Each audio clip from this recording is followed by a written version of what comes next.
ప్రార్థించుదాము.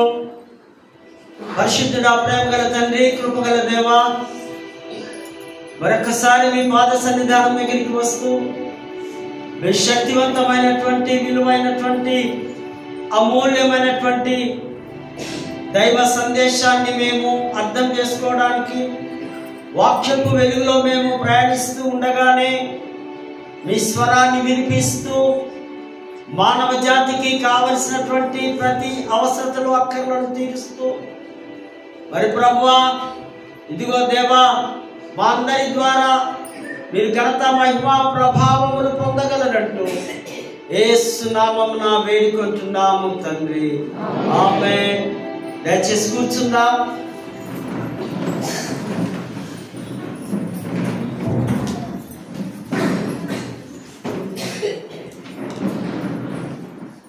దేవుని పరిశుద్ధ నామానికి వందనాలు చెల్లిస్తూ ఈ ఘనమైన, శ్రేష్టమైన ఈ యొక్క ధన్యత, యొక్క గొప్ప భాగ్యం నాకు అనుగ్రహించినటువంటి అధ్యక్ష మండలకు పీఠాధిపతి గారైనటువంటి ఇన్ఛార్జ్ బిషప్ అయినటువంటి right reverend doctor professor Ruben మార్కి తల్లి గారికి, vice chairman reverend B Winston అయ్య గారికి, మరి మిగతా నాయకులు, మరి ఆఫీసర్స్, క్లర్జీ, తోటి విశ్వాసులు, సంఘము, సంఘ నాయకులు, సంఘ పెద్దలందరికీ కూడా యేసుక్రీస్తు నామములో శుభములు, దైవాశీస్సులు మీకు తెలియపరుస్తున్నాను. అంత మాత్రమే కాకుండా దూర ప్రాంతాల నుంచి వీక్షిస్తున్నటువంటి మా కుటుంబ సభ్యులు, మా స్నేహితులు, బంధువులు, వారు కూడా క్రీస్తు పేరట శుభములు, ఈ అడ్వెంట్ ఫస్ట్ సండే గ్రీటింగ్స్ మీకు, వారికి ప్రత్యేకంగా తెలియపరుస్తూ ఉన్నాను. క్రీస్తునందు ప్రేమైనటువంటి వారులారా, మహాదేవు కృప మరొక పరిశుద్ధ వారము, ఒక నూతన మాసంలో, నూతన విశ్రాంతి దినమందు, మొదటి నెలలో మొదటి దినమందే ప్రభు దగ్గరికి రావడం, ప్రభును చూస్తూ ప్రభు యొక్క సహవాసంలో పాల్గొంటూ దేవుని వాక్యాన్ని భయముతో, భక్తితో వినడానికి మన హృదయాలను సిద్ధపరచుకొని ప్రభు దగ్గరికి చేరవచ్చినటువంటి సంఘమంతటి కూడా శుభములు, నిండు వందనాలు తెలియపరుస్తూ ఉంటున్నాను. అధ్యక్ష మండలకు వారు మనకి ఇచ్చినటువంటి ఈ శ్రేష్టమైనటువంటి, ఘనమైనటువంటి అంశం first advent Sunday celebrating the good news. ఈ మంచి శుభవార్త, ఈ ఆగమనం, ఈ వేచి ఉండడం, ఈ కనిపెట్టుకోవడం, ఎదురు చూడడం,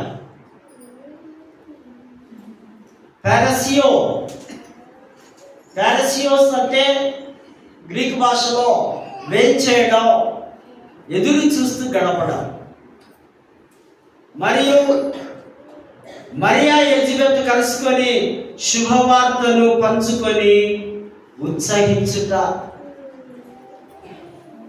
sharing gospel. Maria and Elizabeth, Mary and Elizabeth, వీరిరువురు కూడా ఆ మంచి వార్తని షేర్ చేసుకోవడం, పంచుకోవడం.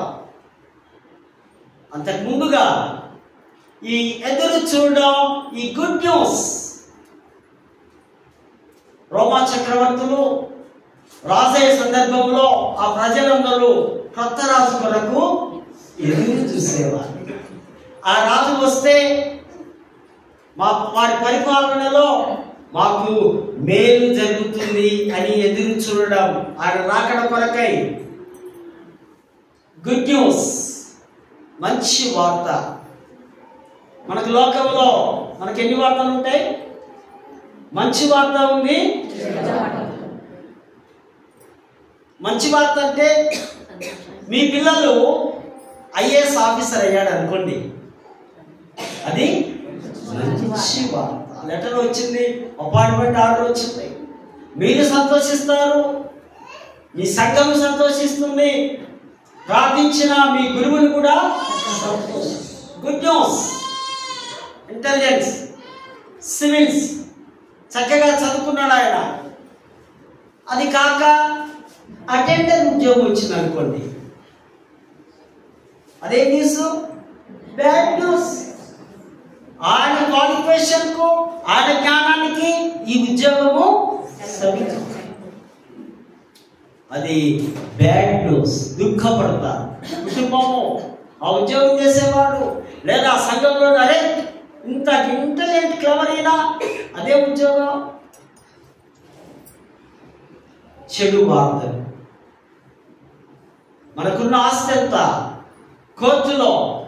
కోర్టు వేసినప్పుడు ఒకవేళ ఫేవర్గా మన సైడ్ ఇచ్చింది అనుకోండి, ఒక 10 ఎకరాలు, అప్పుడు అది మనకు గుడ్ న్యూస్. ఆ న్యూస్ తెచ్చిన వాడికి ఏం వస్తాం నోటి నిండా?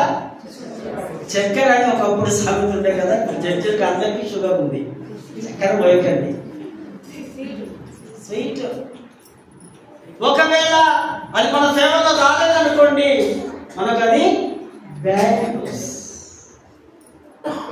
ఎంతో కాలం నుంచి వివాహం కొరకు ఎదురు చూస్తున్న వారికి సడన్ గా మంచి సంబంధం దొరికితే అది వారి కుటుంబానికి, వారికి ఎంతో గుడ్ న్యూస్. కానీ బైబిల్ చెప్తుంది గుడ్ న్యూస్. లూకాసు సువార్త 2వ అధ్యాయం 10వ వచనం, ఇదిగో ప్రజలందరికీ కలగబోవు మహా సంతోషకరమైన సువార్తమాను. ఇక్కడ గుడ్ న్యూస్ గాస్పెల్, ఇక్కడ గుడ్ న్యూస్ దేవుని వాక్యం, ఇక్కడ గుడ్ న్యూస్ యేసు ప్రభు. ఎవరికిది? ప్రజలందరికీ. ప్రజలు ఎక్కడెక్కడ ఉన్నారు? మన దేశంలో ఉన్నారు, ఆఫ్రికాలో ఉన్నారు, చైనా ఉన్నారు. మానవ జాతి ఎక్కడైతే విస్తరింపబడిందో వారందరికీ ఇదట గుడ్ న్యూస్. ఈ సువార్త చెప్పిన వారు గుడ్ న్యూస్. ఇప్పటిదాకా అనుకున్నది మన కుటుంబం, మన పిల్లలకు, మన ఆస్తులకు మనకు గుడ్ న్యూస్ అవుతే, ఈ సువార్తని గుడ్ న్యూస్ మీరు ఎవరికైనా చెప్పారనుకోండి, వారు రక్షింపబడ్డారు అనుకోండి, వారు ప్రభులోనికి వచ్చారు అనుకోండి, వారు ఎక్కడైనా 5-6 సంవత్సరాలు వెళ్ళి పలానా వ్యక్తి ద్వారానే సువార్తను విని రక్షింపబడ్డాడని టెస్టిమనీ చెప్పారు అనుకోండి, మీ గుడ్ న్యూస్, ఈ గాస్పెల్ న్యూస్ పరలోకంలో లిఖించబడతాయి. నిజమైనటువంటి గుడ్ న్యూస్ ఈ సువార్తను, ప్రొక్లమేషన్ ఆఫ్ గాస్పెల్. సువార్తను మీరు ప్రకటిస్తే అదే గుడ్ న్యూస్ అని దేవుని వాక్యము సెలవిస్తుంది.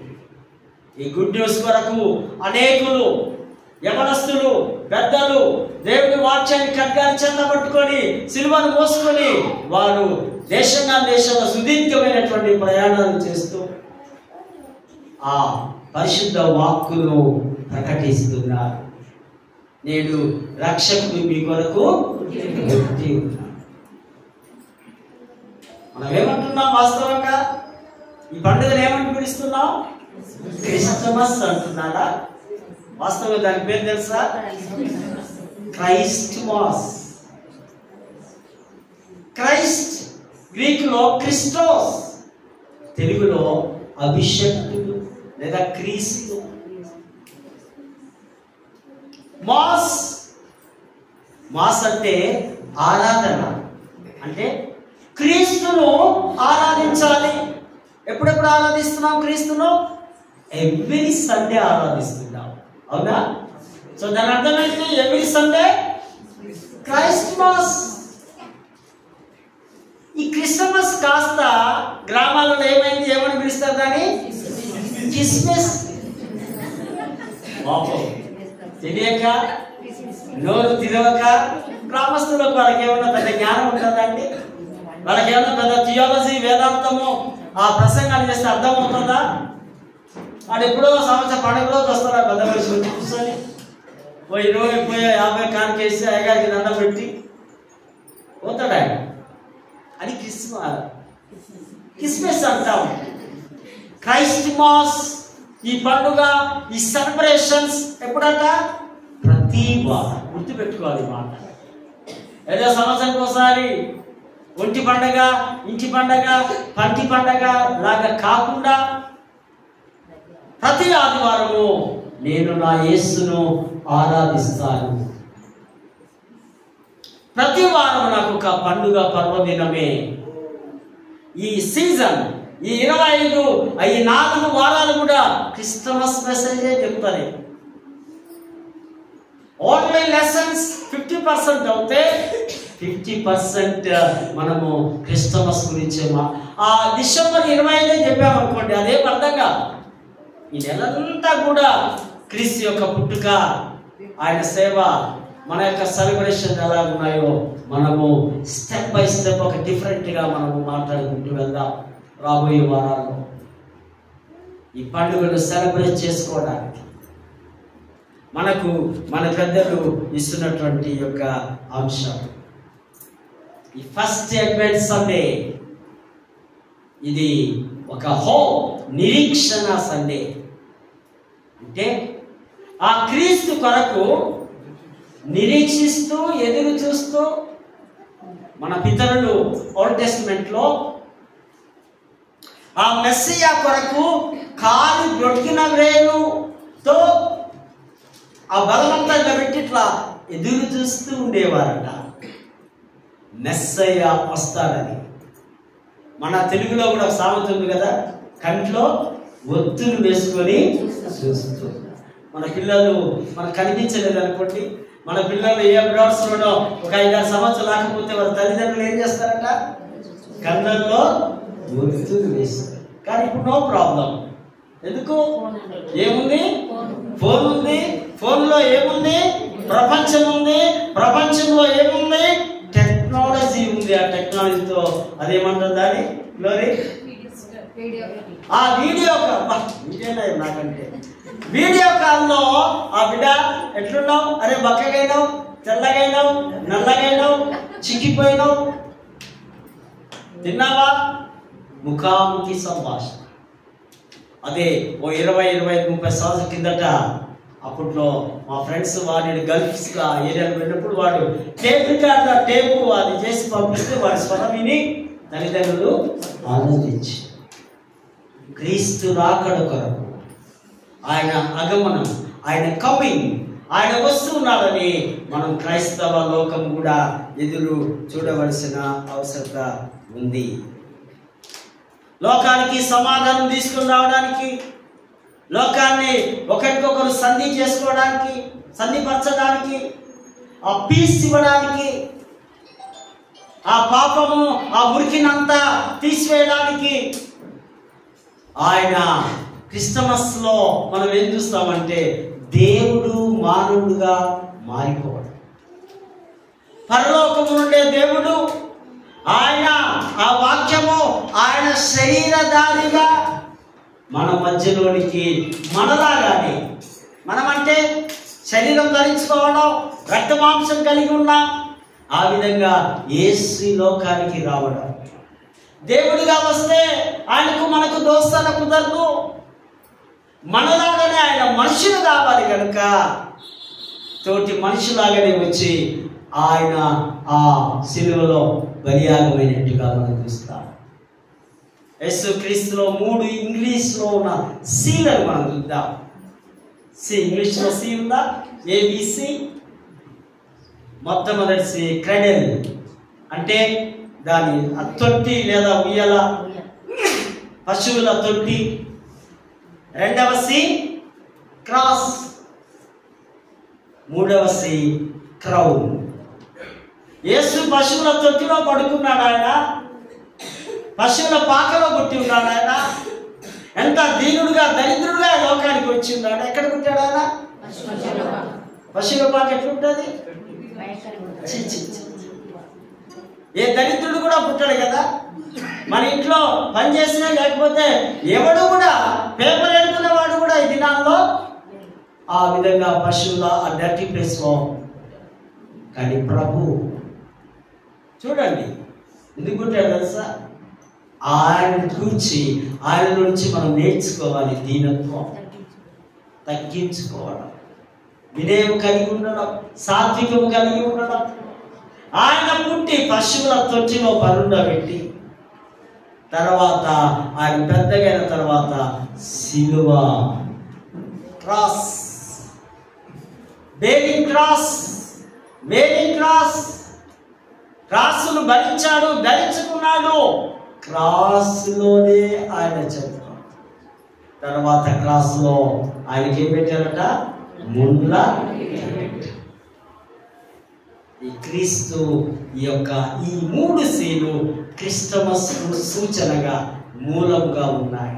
ఆయన శ్రమ పడిన పిలపలే మనకు పరలోకానికి వెళ్ళడానికి. ఆయన మరణించాడు కనుక మనకు మరణము లేదు. ఆయన సిలువ ఎక్కి ఉన్నాడు కనుక మనకు సిలువ మరణము లేదు. జస్ట్ నీవు నమ్మితే చాలు, కేవలము నమ్మితే చాలు. దేవుని ప్రేమ ఇదిగో, దేవుని ప్రేమ ఇదిగో అని చక్కగా పండితుడు ఆ పాట రాస్తున్నాడు. నమ్మితే దేవుని మహిమను నువ్వు చూడగలవు. లోకానికి ఆయన శాంతిని తీసుకొని రావడానికి యేసు క్రీస్తు వారు ఈ లోకానికి వస్తున్నారు. వస్తూ ఇంగ్లాండ్ దేశమందు జరిగినటువంటి పుస్తకంలో చదవడం జరిగింది. 1940లో మనకందరికీ తెలుసు, చరిత్ర చదివిన వారికి హిట్లర్ తెలుసా? ఆ జర్మనీ ఆ నియంత్రణ పాలకుడు. ఆ జూలై ఆగస్ట్ 3 months ఒక మంచి వార్ 3 years నడుస్తుంది. ఆ 3 months ఆ వార్లో చాలా భయంకరమైనటువంటి ఆ పరిస్థితులు. అయినా చాలా క్రూరుడు. ఈయనకు దేవుడి భయం లేదు. వాస్తవంగా క్రైస్తవుడుగానే కుటుంబంలో జన్మించాడు. కానీ ఆయన ఆ దేవుడు అంటే దేవుడి యొక్క నీతి బోధలకు తల్లి చెప్పినా చిన్నప్పుడు వినేవాడు కాదు. అటువంటి పరిస్థితుల్లో ఆ ఇంగ్లాండ్ దేశం మందు ఒక కొత్త యంగ్ పాస్టర్గా, బాప్టిస్ట్ పాస్టర్, యంగ్ పాస్టర్, నాలాగా ఓల్డ్ కాదు, వస్తే ఆయన అనుకున్నాడు క్రిస్టమస్ చాలా గ్రాండ్గా చేయాలి, నేను కొత్తగా వచ్చి ఉన్నా కదా అని ఇలాంటి యూత్ను, పెద్ద మనుషులను అందరికి చెప్పి ఇన్విటేషన్ ఇస్తూ బాగా హ్యాపీగా ఒక 1 monthలో పండుగ ఉందనగా మనలాగానే ఎన్నెన్నో కళలు కట్టు చక్కగా ప్రసంగాలు కూడా తయారు చేసుకుంటూ ఉన్నాడు. ఇంతలోనే సడన్గా ఆ యొక్క భూకంపం లాంటిది లేదా వరద లాంటిది, ఫ్లడ్స్ లాంటిది వచ్చి ఆ చర్చి బ్యాక్ సైడ్ ఆ వాల్ కొంచెం క్రాక్స్ వచ్చి కూలిపోవడం జరిగింది. అయ్యో, నేను అనుకుంటే నేను వచ్చిన కొత్తలో ఈ విధంగా అవుతుంది ఏంటి అది బాధపడితే సర్లే అని దాని పేరు మరమ్మతులు చేయించి అంతా పెయింట్ అంతా వేస్తాను. కానీ ఆయనకి సాటిస్ఫాక్షన్ లేదు, తృప్తి లేదు. ఏదో ఒకటి చేయాలని అక్కడ పెద్ద స్టోర్ రూమ్ ఉంది. స్టోర్ రూమ్లోకి వెళ్ళి చూస్తే ఒక కార్పెట్ దొరికింది. అందంగా చాలా బాగుంది, డిజైన్ అందంగా అల్లారు.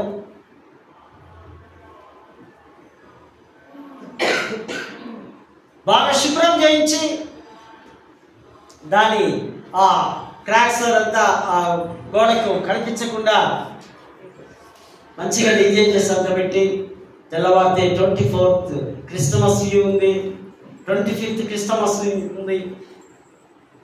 ఆ నైట్ సాయంకాలం వెళ్తూ ఉండే ఒక దూరంలో ఒక ఇల్లు ఉంది, చిన్న పాత ఇల్లు, ఓల్డ్ హౌస్. అక్కడికి వెళ్ళి ఆమెను పిలుస్తాం ఇంట్లో, వారిని క్రిస్టమస్కు రండి, నేను కొత్తగా వచ్చిన పాస్టర్ అనుకుంటూ వెళ్ళాడు ఆయన. వెళ్తే ఆ ఇంట్లో ఒక పెద్ద మనిషి ఉంది. అమ్మా తల్లి, నేను ఈ పక్క చర్చిలో ఇక్కడే దగ్గరలో కనిపిస్తుంది కదా ఆ పాస్టర్గా వచ్చాను. నేను రేపు క్రిస్టమస్ ఉంది, ఎల్లుండి క్రిస్టమస్ ఉంది, నీకేది ఇష్టం అయితే దానికి సర్వీస్కి వచ్చాయమ్మా. ఒక్కసారిగా పెద్ద మనిషి చాలా ఫైర్ అయిపోయిందంట. మీలాగా సరే అయ్యగా రండి, ఎందుకు రావాలా, ఎందుకు రావాలి మీ గుడికి? మీ గుడికి మేము ఎంతో చేస్తున్నాం, కానీ 25-30 ఏళ్ళ నుంచి నా భర్త ఆ హిట్లర్ యుద్ధంలో జర్మనీ, ఇంగ్లాండ్, యూకే కంట్రీస్ మధ్యలో యుద్ధం జరుగుతూ ఉంటే ఆయన ఒక ఆర్మీలో ఉన్నాడు, బ్రిటిష్ ఆర్మీలో సోల్జర్గా ఉన్నాడు, సైనికుడుగా ఉన్నాడు. కానీ ఆయన అడ్రస్ లేడు, ఉన్నాడా చనిపోయిందా తెలియదు. మేము ఇదివరకు ఎక్కడో ఉండేవాళ్ళం, మంచి బంగ్లాలో ఉండేవాళ్ళం. నేను చూసి ఆ బంగ్లా అక్కడ సామాన్లు అన్నీ అమ్మేసి వచ్చి ఒక చిన్న ఇంట్లో ఉన్నా. నేను రాను మీ గుడికి, మీ దేవుడు నాకు అన్యాయం చేసి ఉన్నాడు, నేను రానంటే అమ్మా తనకు దేవుడు న్యాయం చేసేవాడు, దేవుడిని దూషించద్దు అని ఈయన చెప్పినాడు. అన్నాడు నేను రాననుకుంటుంది, చేసేది లేక అమ్మ మరొకసారి ఆలోచించి రావడానికి ప్రయత్నం చేయండి. క్రిస్టమస్ ఈవినింగ్ 24 సాయంత్రం ఈ ముసలాంకి ఏదో మనసంతా అయ్యో చాలా బతిలాడి పిలిచి చెప్పాడు కదా, కుర్ర పాస్టర్ చాలా చక్కగా మాట్లాడుతున్నాడు, సరే పోదాంలే అనుకుంటూ వచ్చింది. గుడికి వస్తే వచ్చినప్పటి నుంచి ఆమె ఏడుస్తూ కనిపిస్తుంది. పాస్టర్ గారికి ఏం అర్థము అంత అయిపోయింది. దగ్గరికి వచ్చామ్మా తల్లి ఎందుకు ఏడుస్తున్నావు, ఏమైంది అంటే, బాబు చూడు అదిగో అక్కడ కనిపిస్తుందా కాపై, అది ఎవరిదనుకున్నావు, నేను నా భర్త ఇద్దరం కలిసి కొన్ని సంవత్సరాల కిందట మేము అల్లా మా చేతులతో. నాకు ఎంతో సంతోషంగా ఉంది. కాపై చూస్తే నా భర్తే నా గుర్తుకు వస్తున్నాడు అంటే పాస్టర్ గారి మనసులో ఆనందపడ్డాడట. సరే అమ్మా రేపు క్రిస్టమస్ కదా, వీలుంటే రేపు వచ్చాయి. సరే మంచిది నాయన అని వెళ్ళిపోయింది. తెల్లవారి క్రిస్టమస్ పండుగ,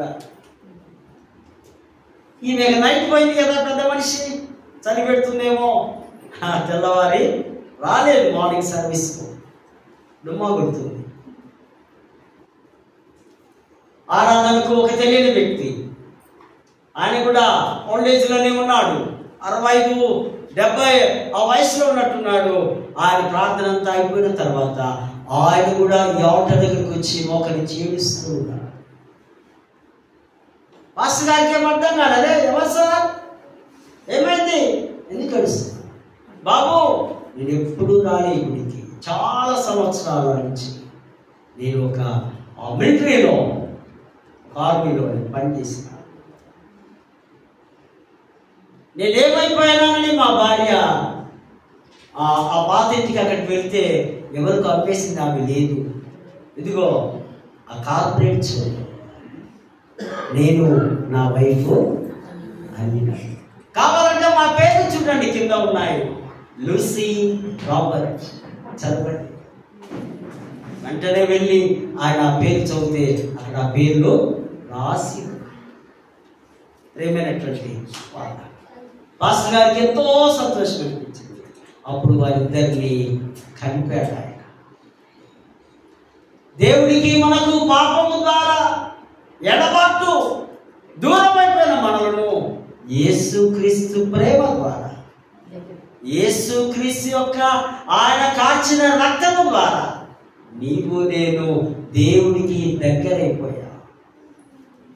కనుకనే తండ్రికి మనం నేను డైరెక్ట్గా మొదలుపెడుతున్నాం, డైరెక్ట్గా ఆయనతో మాట్లాడుతున్నాం. ఈ కలిపే విధానాన్ని, ఇక్కడ సమాధానాన్ని మనము చూస్తూ ఉంటున్నాం. తెగిపోయిన బంధాలను, విరిగిపోయిన మనస్సులను క్రీస్తు ప్రేమ ద్వారా అతికించగలం. ఆ చిన్న రియల్ స్టోరీలో మనం చూడగలం. ఎన్నో సంవత్సరాలు దూరంగా ఉన్న జంట, వృద్ధ జంట ఇప్పుడు తిరిగి కలుసుకొని ప్రభులో హ్యాపీగా కొంతకాలం ఉన్నారట. చదవబడిన లేఖన భాగాల్లో మనం చూస్తే ఎన్నోసార్లు మనం ధ్యానించాం. మోసెస్, యోకెబెదు, అమ్నోను, యోకెబెదు తల్లి. మోసెస్ క్రీస్తుకు దగ్గరగా ఉన్నాడు, క్రీస్తుకు సూచనగా ఉన్నాడు. యేసుక్రీస్తు కూడా చనిపోయినప్పుడు ఎవరా రాజు? హేరోదు రాజు ఏమన్నాడు? చంపేయండి మగపిల్లలు. ఇక్కడ ఏ రాజు? ఫరో రాజు. ఇక్కడ కూడా అదే ఆజ్ఞ జారీ అయింది. మొదటేమో గర్భంలో చంపమన్నాడు, తర్వాత 2 సంవత్సరాల లోపు ఎవడుంటాడో వాడిని వాడు రెండు ఒకటే, వాడు అనే రాజు, ఈడు కూడా. మోషేలో ఆయన పుట్టినప్పుడట ఒక మంచి మాట, ఆయన సుందరుడై ఉన్నాడట. ఎవడైనా చాలా అందగా, యేసు ప్రభు కూడా అందగా, అతి ప్రియుడు, నా ప్రాణేశ్వరి, నా అందగాడ, నువ్వెంత అందంగా ఉన్నావు. అందము దేవుని మహిమకు సూచనగా. అందం అంటే ఎంత ఎర్రగా బుర్రగా బాగా ఉండడం కాదు, అక్కడ దేవునికి మహిమని తెచ్చేదిగా ఉండేది. ఈడు తల్లి కవర్ చేస్తుంది, కానీ 3వ నెల వచ్చింది, ఈడేమో పెద్దగా అవుతున్నాడు, అరుస్తున్నాడు, ఏడుస్తున్నాడు. అర్థం కాక, ఏం చేయాలో తెలియక ఒక జమ్ము పెట్టే పెద్దరాస్ అనే ఒక ఆ చెట్టు నుంచి ఆ వేరును తీయడం, పీసును తీయడం, నార పీసు లాంటిది తీసి ఒక తొట్టిలాగా ఆమె తయారు చేసింది. ఆ ఐగుప్తు ప్రాంతంలో అటువంటి ఆ జమ్ము, ఆ రకమైనటువంటి చెట్లు చాలా మనకు కనిపిస్తాయి. పాపిలర్స్ అనేటువంటి నారతో చేసి కీలు పూసింది. కీలు పూస్తే వాటరు లోనికి వెళ్ళకుండా, వాటర్ లోనికి వెళ్ళింది అనుకో ఏమైపోతాడు బేబీ?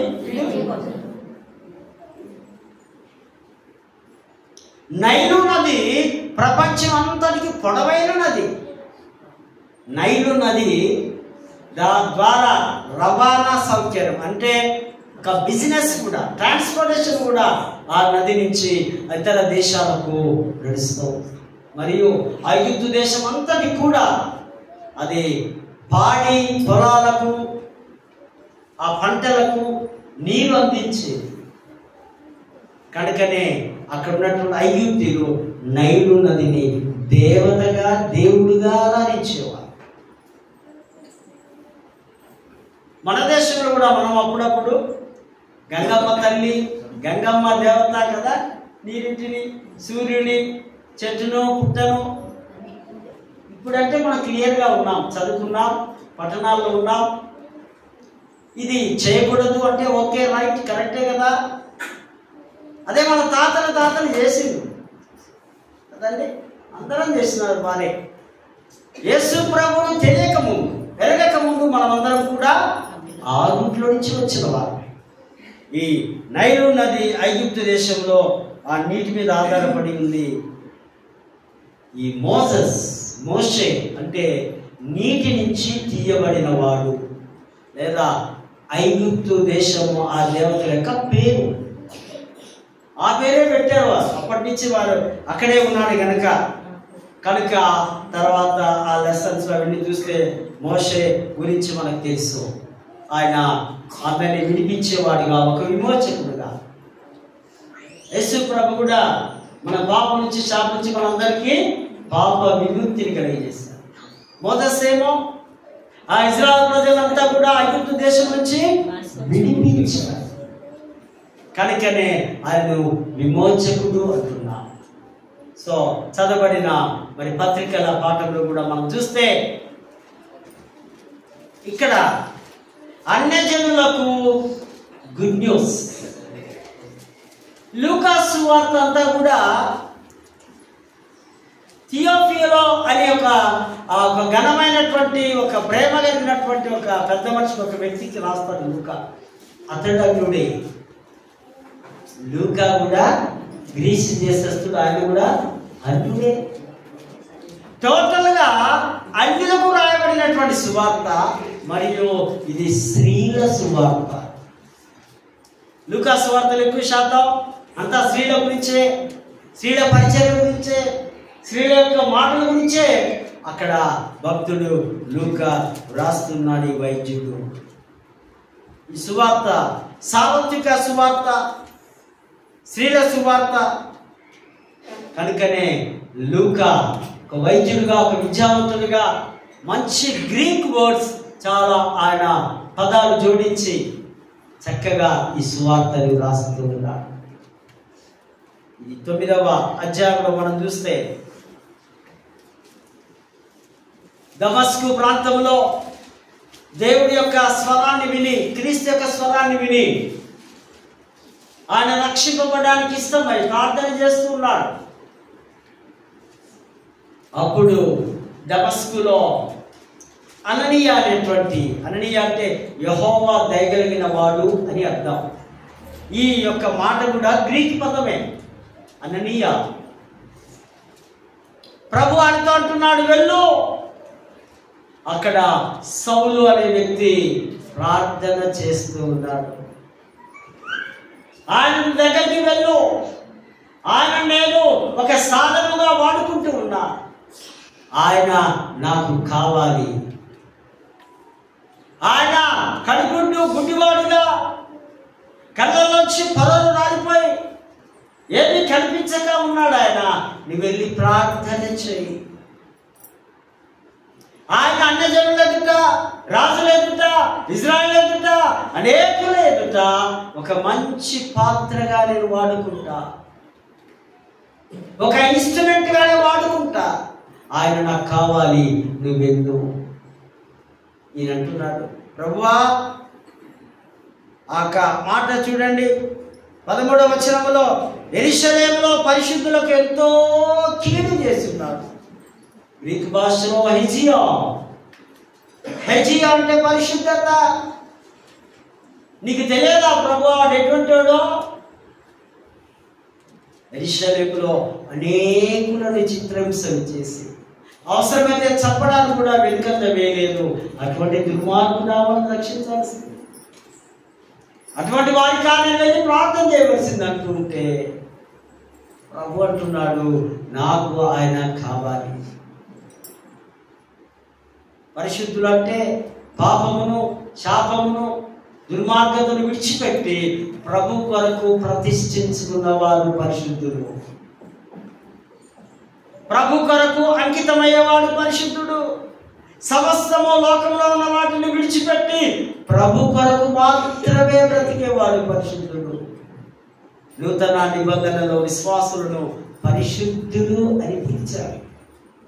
అంటే ఆ ఫస్ట్ సెంచరీలో, ఆ మొదటి శతాబ్దంలో దేవుని వాక్యం విన్న వారందరూ కూడా పరిశుద్ధంగా జీవించడము వారు నేర్చుకుంటారు.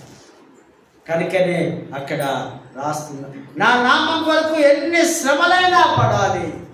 ఫలభరితమైనటువంటి పరిచర్యకు శ్రమలు సూచనగా ఉన్నాయి. శ్రమ పొందుట నాకు మేలాయను. శ్రమ పొందిన వాడే దేవుడితో కలిసి జీవించగలడు. ఇక్కడ సూటిగా రాస్తూ ఉన్నాడు భక్తుడు. ఆయన నాకు కావాలి. శ్రమపడి సువార్తను ప్రకటించడమే ఈ యొక్క అడ్వెంట్లో ఉన్నటువంటి ఒక ప్రాధాన్యత. వెళ్ళు. అప్పుడు ఆయన వెళ్ళి, సహోదరుడా సౌలా లెమ్మో, నీకు నేను ప్రార్థన చేస్తా, నీకు నేను బాప్తిజం ఇస్తా, ఇదిగో నీకు ఒక సరికొత్త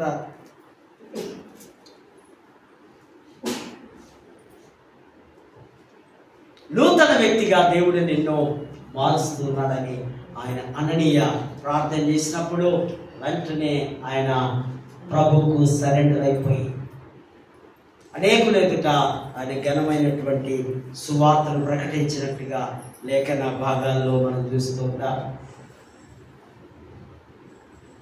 చదవబడినటువంటి ఆ కీర్తన 117 కదా, అంత చిన్న కీర్తన మరి ఎక్కడ ఉండదు. అదొక అధ్యాయమా? దాని గురించి ఏం ప్రసంగాలు చేయాలి మనం? జస్ట్ యెహోవాను సన్నుతించుడి, ప్రభువును సన్నిధించుడి. సన్నిధించుడి అంటే స్తుతించుడి. ఈ స్తుతి మీద కొన్ని గంటల ప్రసంగాలు చేయవచ్చు. అందుకే భక్తులు ఆ 2 verses చాప్టర్ పెట్టారు. స్తుతి నీ హృదయాంతరంగంలో నుంచి రావాలి. స్తుతి, ఘనత, మహిమ ఇవన్నీ ప్రభువుకు చెల్లించాలి అని కీర్తనకారుడు రాస్తూ ఉన్న మాటలు ఇక్కడ మనం చూస్తాం. సువార్తల పాఠంలో sharing good news, Mary and Elizabeth, వీరిద్దరిని చూస్తే నాకు చాలా గమ్మత్తు. ఆ కాంటెస్ట్ చదువుతూ ఉంటే అరే ఈమెకేమో 90 సంవత్సరాలు కట్టెబట్టుకొని నడుస్తుంది, ఈమె కూడా గర్భవతి అయింది. ఈ పిల్లకేమో 14-15 సంవత్సరాలు కదా, ఫ్రెష్ పిల్ల, వర్జిన్, పురుషుడు అంటే తెలియదు. ఈమె కూడా గర్భవతి అయింది. ఆమె గర్భవతిలో ఆశ్చర్యం ఏం లేదు, పురుషుడు పోయినాడు, ఓకే నమ్ముదాం. ఈమె గర్భవతి అంటే సైన్స్ ఒప్పుకో, లోకం ఒప్పుకో, మనము కూడా ఒప్పుకో. కానీ మనం ఒప్పుకుంటున్నాం, పరిశుద్ధ గ్రంథంలో రాయబడి ఉంది. దూత వచ్చి, గాబ్రియల్ దూత వచ్చి, మరియా భయపడకు, నీవు పరిశుద్ధాత్మ ద్వారానే, నీకు పురుషుడు ఆ వేలు టచ్ కూడా చేయలేదు యేసేపు. అప్పటికే పేరేముంది, ఆ లేబుల్ ఏముంది, భార్యాభర్తలు, ప్రధానమైంది కదా. కానీ యూదుల సాంప్రదాయంలో భార్యాభర్తలని కూడా మ్యారేజెస్లో 3 స్టెప్పులు ఉంటాయి కదా, నిశ్చితార్థము, ప్రధానము, ఫైనల్.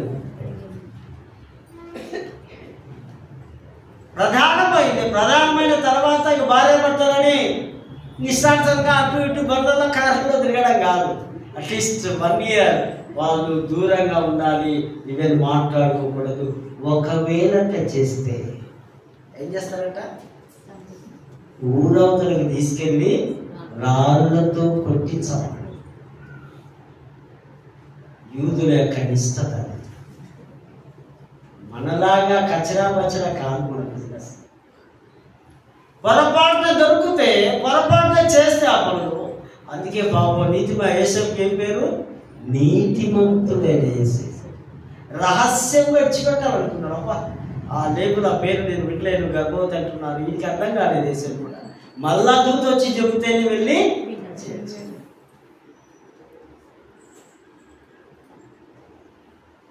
బహుశా చుట్టాలు అవుతారు. ఎవరు, ఎలిజబెత్. ఎలిజబెత్ ఎక్కడుంది, యూదయా దేశంలో. మరియా ఎక్కడుంది, గలిలయ దేశంలో. ఆ మ్యాప్ లో మనం చూస్తే ఎన్ని దేశాలు కనిపిస్తాయి, గలిలయ, సమరయ, యూదయ. ఆ గలిలయ నజరేతు నుంచి యెరూషలేము బెత్లెహేముకు 120 కిలోమీటర్లు. అందుకే వాక్యం చెప్పేప్పుడు జాగ్రత్తగా వినాలి. క్వాలిఫైడ్ అయ్యగారు, థియాలజీ చేసిన అయ్యగారు చెప్పినప్పుడు మరీ జాగ్రత్తగా వినాలి. సుత్తిగాడు సొల్లుగాడు చెప్పేటి కావు. ఈ వాక్కుని, ఈ మాట మీకు తెలుసా, ప్రసంగాలు చేయాలంటే 1-2 గంటలు చదువుకుంటే రావు ప్రసంగాలు. ఏం చేయాలి సంతోషమ్మా, కనీసం 3-4 రోజులు ఎక్సర్సైజ్ చేయాలి, చదవాలి. అనేక బుక్స్, థియాలజీ బుక్స్ అవి ఎన్నెన్నో చేసి తిప్పలు పడతాయి. కానీ ఆ 40-45 నిమిషాల ప్రసంగం మనము చేయలేము.